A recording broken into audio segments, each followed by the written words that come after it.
Debate live बड़ी बहस मध्य प्रदेश में आपका स्वागत है। मैं हूं आपके साथ कुलेश्वर पांडे। मध्य प्रदेश के औद्योगिक विकास को नई रफ्तार देने की तैयारी तेज हो गई है। मुख्यमंत्री डॉक्टर मोहन यादव के नेतृत्व में भव्य के तहत प्रदेश ने 11 औद्योगिक पार्कों की दावेदारी पेश की है। 9,000 एकड़ से ज़्यादा जमीन और 8,000 करोड़ से अधिक की प्रस्तावित डीपीआर लागत इस प्लान की बड़ी तस्वीर दिखाती है। गुना से ग्वालियर, धार से उज्जैन और रतलाम से सागर तक औद्योगिक विस्तार का खाका तैयार है। अब सवाल है, क्या भव्य निवेश और रोजगार की नई राह खुलेगा? क्या इससे मध्य प्रदेश की औद्योगिक नक्शा बदलेगा? आज इसी पे करेंगे चर्चा। सबसे पहले देखिए हमारी एक खास रिपोर्ट।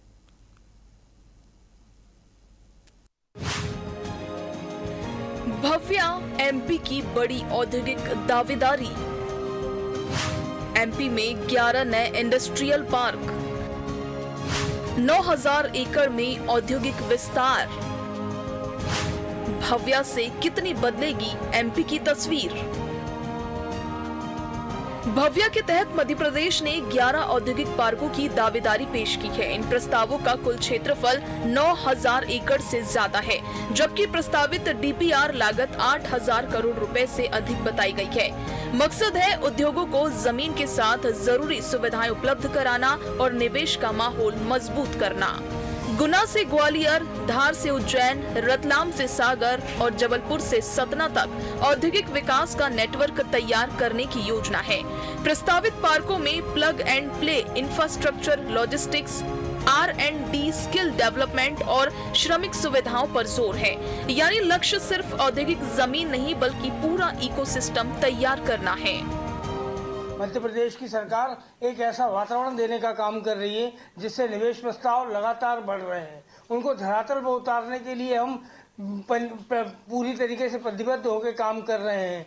चाहे उद्योग पार्क लगाने की बात हो, 11 नए पार्क जो आपने बताया निश्चित रूप से केंद्र सरकार की मंजूरी के उपरांत धरातल पर हमको दिखाई देंगे। मध्य प्रदेश की सरकार उद्योग लगाने के लेकर, युवाओं को रोजगार देने को लेकर दृढ़ संकल्पित होकर काम कर रही है और निश्चित रूप से इसके परिणाम जो है बहुत सकारात्मक आगामी भविष्य में हमको दिखाई देंगे। अब सबसे बड़ा सवाल इन प्रस्तावों के क्रियान्वयन का है। अगर औद्योगिक पार्क जमीन पर उतरते हैं तो निवेश, उत्पादन और रोजगार के अवसर बढ़ सकते हैं, लेकिन बड़ी दावेदारी को वास्तविक निवेश में बदलना चुनौती होगी। भव्या की सफलता इस बात पर निर्भर करेगी कि योजनाएं कितनी तेजी और प्रभावी तरीके से लागू होती है।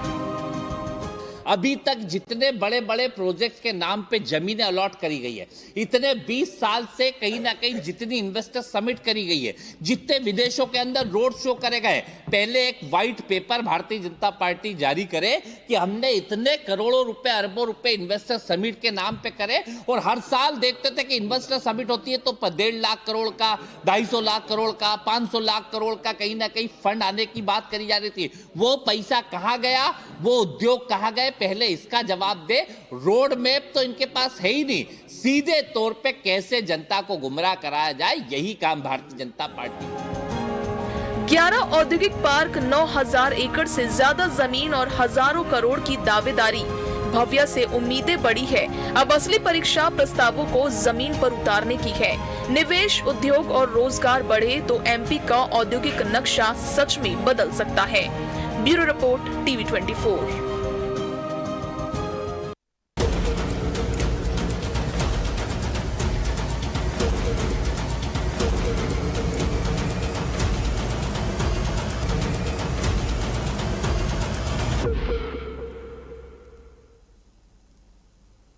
तो बिल्कुल हमारा आज का विषय है, भव्या से बदलेगा मध्य प्रदेश में औद्योगिक भविष्य। तो इसी भी करेंगे चर्चा। हमारे साथ 3 बेहद खास मेहमान जुड़ चुके हैं। दीपक बलेचा जी हैं, बीजेपी प्रवक्ता, स्वागत करता हूँ मैं उनका। कमलेश साहू जी है, कांग्रेस प्रवक्ता, उनका बेहद स्वागत करता हूँ। लोकेश भारती जी हमारे साथ जुड़े हुए हैं, अर्थशास्त्री है, उनका भी मैं बेहद स्वागत करता हूँ। तो जिस तरह से लगातार औद्योगिक क्षेत्र में विकास के लिए जो है मोहन सरकार मध्य प्रदेश में काम कर रही है और ज़्यादा से ज़्यादा उद्योग मध्य प्रदेश में स्थापित हो, इसके लिए संकल्पित है और इस दिशा में आगे भी बढ़ रही है। जिस तरह से भव्य योजना को लेकर बातें हो रही है, उसकी सच्चाई हम बीजेपी के प्रवक्ता दीपक जी से ही जानते हैं। दीपक जी, बड़ी घोषणा, बड़ी योजना, कैसे देख रहे हैं इसे आप? जी कुलेश्वर जी, बहुत बहुत धन्यवाद। आज बहुत ही खुशी का दिन है। भारत को वैश्विक मैन्युफैक्चरिंग का नया सिरमौर बनाने के लिए केंद्र सरकार की जो ये बहुत बड़ी पहल है भव्या, यानी भारत औद्योगिक विकास योजना, इसने बहुत तेजी से रफ्तार पकड़ ली है। भाव्या ने मध्य प्रदेश में भी एक अहम राज्य के तौर पर उतरा है, और जो इनकी 100 अंक की भाव्या की जो हमारी आधारशिला थी, जो कंपटीशन था, उसमें सारे अंक एडजस्ट करते हुए पूरे देश में जो एक हॉट ही मची हुई है इस योजना में आने के लिए, अपने औद्योगिक केंद्रों को लाने के लिए, उसमें भारत में मध्य प्रदेश दूसरे नंबर में आया है। इस चीज के लिए मैं आपको ढेर सारी अनंत अनंत बधाई देता हूँ। मैं आपके चैनल के माध्यम से ये भी बताना चाहूंगा कि मोदी सरकार ने जो ये 34,000 करोड़ की लगभग बजट से जो ये परियोजना शुरू की है, इस योजना से देश भर में राज्यों के बीच में जो एक कंपटीशन का माहौल है, और इस योजना के आ जाने से प्लग एंड प्ले के माध्यम से, मतलब आपको जमीन सारे इंडस्ट्रीज को अलॉट की जाएगी, वहां जो मूलभूत सुविधाएं हैं, टेक्निकल चीजें हैं, वो आपको प्रोवाइड की जाएगी, और पानी, बिजली और अन्य प्रकार की जो पहले की सरकारों में, आपने पूर्वोत्तर सरकारों में देखा होगा, अनेक अनेक एनओसी लेनी पड़ती थी, दफ्तरों के चक्कर लगाने पड़ते थे, सिंगल विंडो के माध्यम से उन सारे उद्योगों को शुरू किया जाएगा। और हमारी वैसे भी जो मोहन यादव जी की सरकार है, मध्य प्रदेश की जो हमारी ऊर्जावान, हमारी विकास की सरकार है, ऑलरेडी औद्योगिक गति में बहुत तेजी से आगे बढ़ रही थी, पर अब जो ये 11 हमारे विकसित पार्क को जो मंजूरी मिली है, जिसमें आपका उज्जैन, देवास, ग्वालियर, जबलपुर, सागर, सतना जैसे अनेक क्षेत्रों को जो हमारा एक बड़ा औद्योगिक हब के रूप में हम आगे आने वाले समय में देखेंगे, तो निश्चित रूप से ये बहुत बड़ी बात है। और इसमें 9,000 एकड़ से अधिक मध्य प्रदेश में औद्योगिक विकास के लिए ये जमीन कहीं ना कहीं मिलनी है। तो इस चीज के लिए बहुत बहुत आप बधाई के पात्र हैं, चाहे धार में बौसोला इंडस्ट्रियल पार्क हो, चाहे देवास में पालीकंद इंडस्ट्रियल पार्क हो, रतलाम में पलसौड़ी आयर इंडस्ट्रियल पार्क हो, सीहोर में आस्था इंडस्ट्रियल कल्चर, ऐसे अनेक क्षेत्रों को इसमें जो शामिल होंगे, तो निश्चित रूप से बहुत बहुत मैं धन्यवाद करना चाहता हूं माननीय मोदी जी को। और ये सिर्फ और सिर्फ संभव तब हो चुका है कि जब डबल इंजन की सरकार होती है, डबल एम की सरकार होती है, यानी माननीय मोदी जी और माननीय मोहन यादव जी की सरकार ने जो ये रफ्तार की गति पकड़ी है, निश्चित रूप से जब आने वाले समय में आगे आने वाले जो विकास का जो ये जो खाका आप देखेंगे मध्य प्रदेश में, अपने आप में एक अलग छवि दिखाई देगी, और उसके लिए पुनः मैं धन्यवाद करना चाहता हूं। ठीक है, चलिए कमलेश जी, डबल इंजन की सरकार ने रफ्तार पकड़ लिया है मध्य प्रदेश में, जिस तरह से भाव्या योजना को लेकर बड़े दावे किए जा रहे हैं, क्या कहेंगे कमलेश जी? देखिए कलेश्वर जी, भारतीय जनता पार्टी के लोग दावे और वादे करने में बड़े माहिर हैं। मैं आपको बता दूं, जैसा कि हमारे कुणाल चौधरी जी कह रहे थे कि पहले पुराने जो उद्योग धंधे हैं, जो उद्योग लगाए हैं मध्य प्रदेश सरकार ने पिछले 20 सालों में, जो इन्वेस्टर मीट की है, इनके बारे में श्वेत पत्र क्यों नहीं जारी करते? ये उनके फायदे तो बताएं पब्लिक को, जनता को ये बताएं कि उन जो इन्वेस्टर मीट हुए हैं उनमें कितना लाभ हुआ है, कितने लोगों को रोजगार मिला है, कितने उद्योग धंधे चालू हुए हैं, कितना मध्य प्रदेश को लाभ मिला है। हम उद्योग के विरोधी नहीं हैं, हमारा कहना यह है कि भव्या योजना से कितना लाभ मिलेगा, इसके लिए कौन कौन सी आवश्यकताएं लगेंगी, उन सबको पूरा करने में मध्य प्रदेश कहां तक सक्षम है। पूर्व में जो उद्योग लगाए गए हैं, जो योजनाएं चलाई गई हैं, उनका कितना लाभ मध्य प्रदेश को मिला है, मध्य प्रदेश के नौजवानों को मिला है, मध्य प्रदेश के व्यवसायियों को मिला है, इस बात का भी स्पष्टीकरण कहीं ना कहीं भारतीय जनता पार्टी के हमारे मित्र दें, तो मुझे लगता है कि ज्यादा सार्थक बहस हो पाएगी। ठीक है, ठीक है, चलिए मैं आपका जवाब लूंगा, लेकिन मैं अभी लोकेश जी के पास जाना चाहूंगा। लोकेश जी, बहुत देर से आप लोगों को सुन रहे थे। लोकेश जी, योजनाएं तो बहुत आते हैं, बहुत जाते हैं, और कुछ बेहतर भी होते हैं। जिस तरह से भाव्या योजना को लेकर मध्य प्रदेश में बात कही जा रही है, कैसे देखते हैं, कितना फायदा इसमें होगा मध्य प्रदेश सरकार को?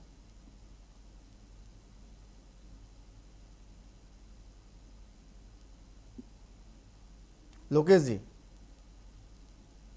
लोकेश जी, ऑडियो आपका अनम्यूट है, म्यूट है, उसको अनम्यूट कर लीजिएगा। जी जी जी जी, आ रही है लोकेश जी, अपनी बात पूरी करिए। हाँ जी, तो कुलेश्वर जी, मैं कह रहा था कि देखिए योजना आई है तो मेरी सबसे पहले तो शुभकामनाएं, है ना। किसी भी नई चीज की शुरुआत के लिए हमें एकदम से नकारात्मक नहीं हो जाना चाहिए। बिल्कुल। तो मेरी शुभकामनाएं हैं, लेकिन आज डिबेट करने के पहले मैंने कुछ डेटास का अध्ययन किया, खासतौर पे हमारे मध्य प्रदेश के डेटा का अध्ययन किया, और इस योजना के बारे में और मैंने पढ़ा कि सरकार हमसे क्या बोलना चाह रही है। तो मैं एक एक करके क्रमागत थोड़ा सा बता देता हूँ जी।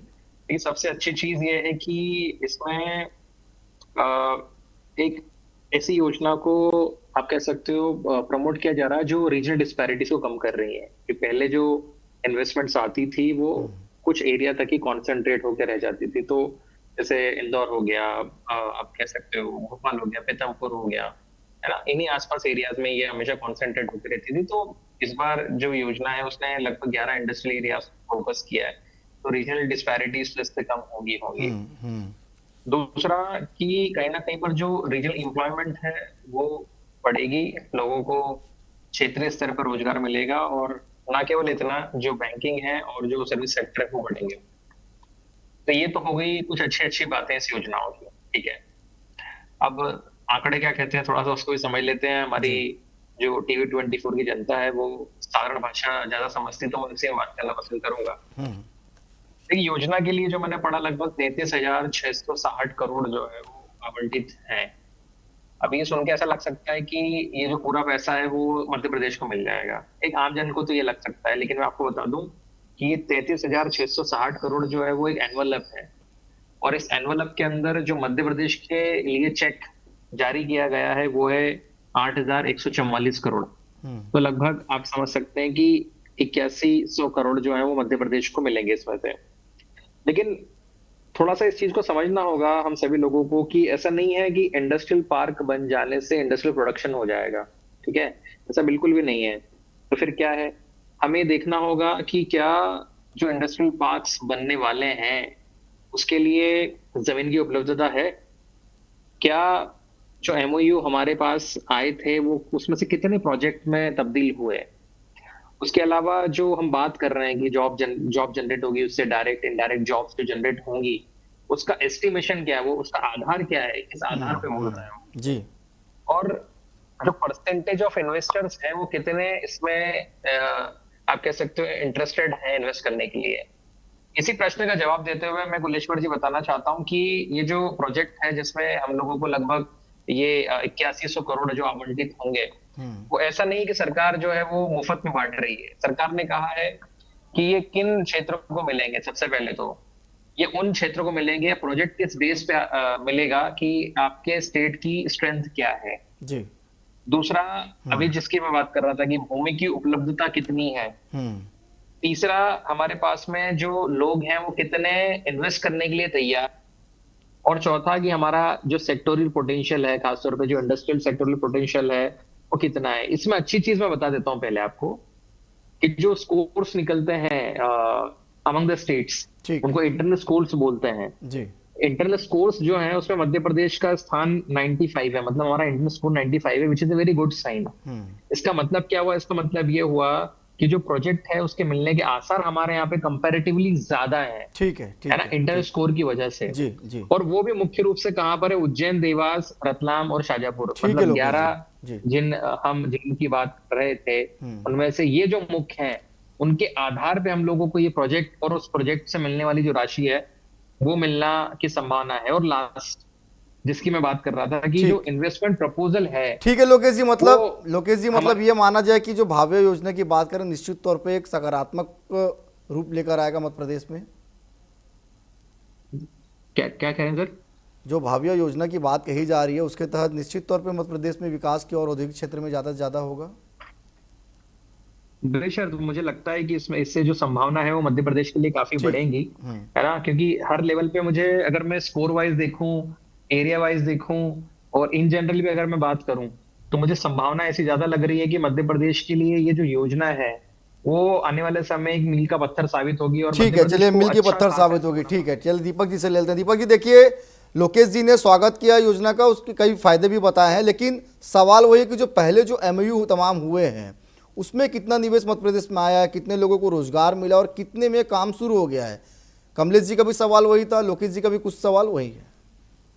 जी जी, बहुत बहुत धन्यवाद। और आपने मेरे बहुत अच्छा सवाल किया है, मेरे इंटरेस्ट का सवाल किया है। सबसे पहले तो मैं अपने काबिल प्रवक्ता जो कांग्रेस के हमारे सामने बैठे हैं इनसे एक चीज इनको बताना चाहूंगा कि नकल के लिए भी अकल होती है और भ्रम फैलाने के लिए भी अकल होती है, जो दोनों ही कांग्रेस के पास नहीं है। इसलिए मैं तथ्योवार बिंदुवार आपके सामने बैठा हुआ हूं, जो सरकारी आंकड़ों के साथ बैठा हुआ हूं। हमारे कार्यकाल में, मतलब भारतीय जनता पार्टी के शासनकाल में 25 लाख से ज्यादा उद्योग लगे हैं, जिसमें 125 करोड़ लोगों को रोजगार मिला है। और मैं आपके चैनल के माध्यम से बताना चाहूंगा कि भारतीय जनता पार्टी की सरकार महिलाओं के प्रति कितनी समर्पित है। उसमें 5 लाख से ज्यादा महिला उद्यमियों ने उद्योग लगाया है, जो कि हमारी भारतीय जनता पार्टी की महिला सशक्तिकरण के विषय को आगे बढ़ाता है। पूरे मध्य प्रदेश में 7400 कितने 7,7400 स्टार्टअप चालू किए गए हैं, जिसमें से 3400 महिलाएं, लगभग मतलब आधी 50% महिलाओं उसमें महिला उद्यमी स्टार्टअप में शामिल हुए हैं। ये इस हमारे कमलेश साहू जी की बात का एक बहुत सार्थक जवाब है। अब हमारे लोकेश भारती जी हैं, हर्ष शास्त्री जी हैं, मैं बहुत सम्मान करता हूं और उन्होंने जो बातें बोली जो हमारी विजन के लिए, और उसके लिए उनको बहुत धन्यवाद ज्ञापित करता हूं। और बड़ी जिम्मेदारी से, चूंकि हम सरकार में हैं, हमारी जिम्मेदारी बढ़ती है कि जो भी विपक्ष का सवाल आता है या हमारे पैनलिस्ट का सवाल आता है उसका बड़ी बेबाकी से जवाब दो। तो मध्य प्रदेश में सीहोर में हेलन, पीथमपुर में मैकैन फूड, ये सब मैं बता रहा हूँ 3,800 करोड़ मतलब 4-4 हजार करोड़ की परियोजनाएं हैं जो हमारे इन्वेस्टमेंट और एमओयू के माध्यम से लागू हो चुकी है। आगर मालवा में फूड प्रोसेसिंग लगभग 3800 में, ट्रू एयर स्पिट्सवियर, नर्मदापुर में रिब्यून एनर्जी, ऐसे अनेक मकैन, ऐसी अनेक बड़े बड़े अशोक लीलैंड जैसी कंपनियां ये जो हमारे मध्य प्रदेश में अपना विश्वास जता चुकी है। और क्यों जता चुकी है? वो हमारे मोहन यादव जी की जो दूरदर्शिता सोच है, जो वो समय समय पे संभागीय स्तर पे कंटिन्यूअस लागू किए जाते हैं। लोकेश जी ने एक बहुत अच्छी बात बोली कि पहले मध्य प्रदेश की जब कांग्रेस की सरकार थी, जब किसी भी काम करना होता था, किसी को मजदूरी करनी होती थी, तो वो महानगरों की ओर दौड़ते थे, चाहे आपका वो मुंबई हो, दिल्ली हो या अन्य शहर हो। पर अब उनके क्षेत्र में, उनके घर के पास, उनके परिवार के साथ उनके रह के उनको रोजगार मिल रहा है इन इंडस्ट्रियों के माध्यम से। जब कोई इंडस्ट्री आती है तो वो सिर्फ उस इंडस्ट्रियल एरिया का विकास नहीं होता है कुलेश्वर जी। आप भी जानते हैं, मैं सतना जिले से आता हूँ, सर्वाधिक इंडस्ट्रियल सतना आसपास के एरिया में है और पूरे देश का सबसे इंडस्ट्रियल हब माना जाता है, उसका राजधानी माना जाता है, तो सतना जिले को माना जाता है। 7-7, 8 सीमेंट फैक्ट्री सतना में चालू है। तो ये सब चीजें जब वहां पे आसपास के जो रोजगार पैदा होते हैं उनका विकास होता है, और कहीं ना कहीं ये सब चीजें जो है वो इनको चश्मे से देखने के लिए हमारे कानून को काम करना पड़ता है। ठीक है, चलिए कमलेश जी, तमाम आंकड़े जो है दीपक जी आपके सामने रख दिए। देखिए दीपक जी हमारे सम्मानीय सरकार में बैठे हैं, उनके पास सारे आंकड़े हैं और आंकड़ों में भारतीय जनता पार्टी, मैंने पहले कहा कि बड़ी माहिर है। और जैसे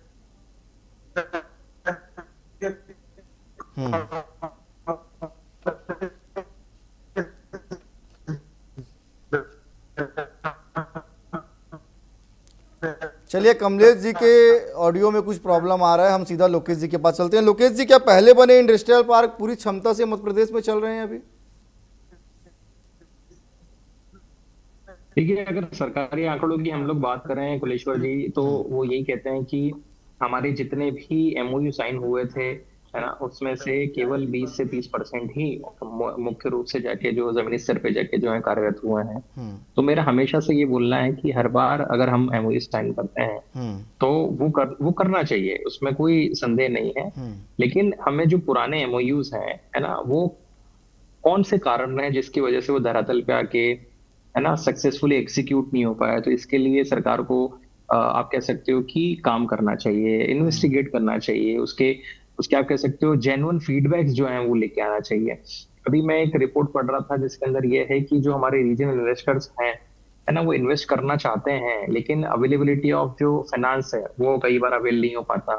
सरकार योजना दे रही है ना, योजना के माध्यम से पैसा भी मिल रहा है, लेकिन ये जो बेनिफिशियरीज हैं उन तक नहीं पहुंच पा रहा। तो अगेन मैं कहूंगा कि वो बेनिफिशियरीज तक क्यों नहीं पहुंच पा रहा, ये ड्रॉप डिस्कशन होता है। 1 मिनट दीपक जी बस। और फिर उसके साथ साथ जब हम किसी भी योजना को लेके आते हैं, है ना, तो स्वाभाविक सी बात है कि हमारा मेन ऑब्जेक्टिव क्या है कि हम लोग ज्यादा से ज्यादा रोजगार जो है वो सृजित करें। तो हम जब अर्थशास्त्र में बात करते हैं तो उसका एक स्पेसिफिक मॉडल होता है, जैसे मैंने अभी आपको बताया कि इन्वेस्टमेंट आज हो जाने से कल रोजगार खड़ा नहीं हो जाएगा, it is a time taking process. But वो जनरली मैसेज जो है सरकार की तरफ से ऐसा कन्वे होता है कि हम जो है वो 1.5 लाख या 2 करोड़ 3 करोड़ जो है वो रोजगार सृजित करके देंगे, और वो होते भी हैं। लेकिन वो जो मैसेज जो कन्वे हो रहा है वो आम जनता के लिए थोड़ा सा मिसलीडिंग हो जाता है। बिल्कुल। तो मैं ये नहीं कह रहा हूँ कि सरकार मिसलीड कर रही है, मैसेज जो है इन जनरल क्या हो जाता है, मिसलीड हो जाता, तो ठीक है। उसको अगर ठीक है सही लोकेश लेवल जी। पे मैसेज को कन्वे किया जाए तो आम जनता में भरोसा बढ़ेगा सरकार के ठीक। लिए, जो ऑलरेडी लेकिन आने वाले समय में और उनके लिए फायदेमंद होगा, ठीक है, मुझे चलिए। ऐसा लगता है। ठीक है कमलेश जी, चलिए आप अपनी बात पूरी कर लीजिए। देखिए, मैं वही कह रहा था कि दीपक जी जिस बात की कह रहे हैं, आंकड़े सरकार के पास पर्याप्त हैं, आंकड़े सरकार दे सकती है। मैं आदरणीय लोकेश जी का भी सम्मान करता हूं, और उन्होंने जो प्रश्न खड़े किए हैं वास्तव में वही प्रश्न हमारे भी हैं कि अभी तक हमने जितने भी रोजगार लगाए, जितने भी समझौते किए, जितने भी एमओयू किए, उनका लाभ क्या हुआ, कितना धरातल पर वो उतरे हैं, उनमें कितना इन्वेस्ट हुआ है, उससे कितने रोजगार सृजित हुए हैं, ये आंकड़े भी कहीं ना कहीं बताएं। और यदि इतना बड़ा आंकड़ा आपने बताया कि 125 करोड़ लोगों को रोजगार दिया गया है, तो फिर मध्य प्रदेश में बेरोजगारों की संख्या इतनी बढ़ क्यों रही है? क्यों आज रोजगार के लिए त्राहिमाम मचा के रखा है? नौजवान क्यों घूम रहे हैं? हमारा कहना यही है कि नए उद्योग लगाने के पहले, नए उद्योग पार्क बनाने के पहले, पुराने उद्योग जो लगाए हैं उनका हम पहले आत्मावलोकन करें, उनकी हम समीक्षा करें। ठीक है, चलिए कमलेश जी के ऑडियो में कोई दिक्कत आ रही है, हम सीधा दीपक जी से छोटा सवाल दें। दीपक जी, समय कम है इसलिए जल्दी से अपना जवाब दीजिएगा। निश्चित रूप से मैं लोकेश जी की बात को आगे बढ़ाते हुए मैं उनको बताना चाहूंगा कि उन्होंने जो 30% का आंकड़ा बताया ये सर्वाधिक गलत है। आप एक बार फिर से अध्ययन करिएगा। मेरे आंकड़े के हिसाब से, मेरी सरकार के हिसाब से 58% एमओयू साइन हो चुके हैं, और उन्होंने अपनी ही बात में बोला कि जब कोई एमओयू साइन होते हैं उस निवेश को आने में थोड़ा सा समय लगता है, और हमारी भारतीय जनता पार्टी की सरकार निरंतर उद्योगपतियों से बात कर रही है, और जो उद्योग नहीं लगा रहे हैं उनका आवंटन कैंसिल, उनकी जमीन कैंसिल करने की तेजी से आगे बढ़ रही है ताकि दूसरे उद्योगपति आए और उसमें उद्योग लगाएं। अब हमारे कमलेश साहू जी बड़ी अच्छी बात कर रहे थे, तो मैं आपको बताना चाहूंगा कि 300 से ऊपर इंडस्ट्रियल औद्योगिक केंद्र जो है वो भारतीय जनता पार्टी के कार्यकाल में लगे हैं। तो ये हम निश्चित रूप से, हमारा जो पूरा फोकस है कि अगर पूरे प्रदेश का विकास करना है, पूरे देश का विकास करना है, तो उसके लिए इंडस्ट्रियल औद्योगिक केंद्र लगाना बहुत ज्यादा जरूरी है। इससे रोजगार भी मिलेगा, इससे कहीं ना कहीं जो वहां के क्षेत्रवासी हैं उनको आगे उनका विकास भी होगा।